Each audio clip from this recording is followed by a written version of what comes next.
anecdote, j'ai reçu le scénario de Louis-Julien Petit dans ma boîte aux lettres.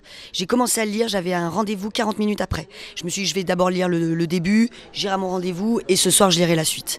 Et en fait, je suis jamais allée à mon rendez-vous. Voilà, parce que j'ai eu un énorme coup de cœur dès la première lecture, enfin dès la première page.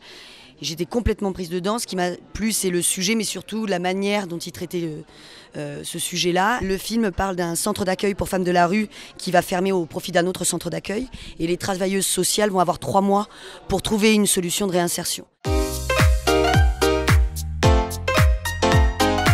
L'idée du film, tout vient de Claire Lajeunie, qui a réalisé un documentaire sur la route des Invisibles, qui a été diffusé sur France 5. Elle a passé, Claire, 6 mois dans la rue. Et elle est venue me voir en me disant, tu sais, j'ai écrit un livre, ce sujet-là, peut-être qu'on peut continuer à en parler sur grand écran. Et voilà, faire un film. Et moi, je lui dis, elle m'a dit, j'ai beaucoup ri. Je lui dis, mais comment tu as réussi à rire de femmes SDF? Elle me fait, justement, j'ai pas ri d'eux, j'ai ri avec elles. Et peut-être que tu ressentiras la même chose que moi. Ce qui m'a plu dans le scénario, c'est qu'il y avait, bien que le sujet abordé soit fondamentalement assez grave et que ce soit un problème de société, il y avait ce truc, cette distance donc du rire du drame en fait et du rire du pire. Donc c'est un truc très anglais qui me plaît beaucoup, car le rire est vecteur de beaucoup de messages.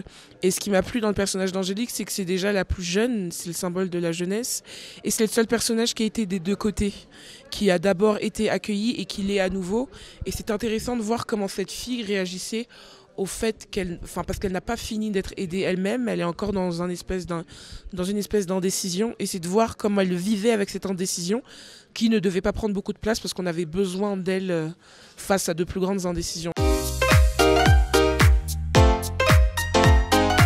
Oui, j'espère, c'est le but. En tout cas, moi, ce que j'ai aimé, c'est le fait que Louis-Julia ait un point de vue sans nous imposer quoi que ce soit. Moi je suis comédienne mais je suis aussi spectatrice, et quand je vais au cinéma, j'aime pas qu'on me dise voilà, il faut que tu penses comme ci, il faut que tu penses comme ça, on est tellement influencé par les médias, parce qu'on lit, parce qu'on entend et tout ça, qu'on ne connaît même plus notre propre avis et on ne réfléchit plus. Et ce film-là, grâce au rire, au sourire, amène la réflexion et amène une espèce d'ouverture d'esprit où on se dit en sortant des salles, voilà, qu'est-ce qu'on peut faire? Convivial, chaleureux et cinéma. Cinéma, raclette, karaoké. Fondue, la première fondue a été superbe. Non, cinéma et film et des rencontres. On a dit 3. Hein. Ah oui. Ouais, les rencontres, quoi. Voilà, il y a beaucoup de rencontres qu'on fait ici. Ça fait 38 mots, mais bon. Raclette. J'ai jamais mangé aucun des 3, donc je sais pas en fait. Moi, le premier jour, j'ai fait une fondue.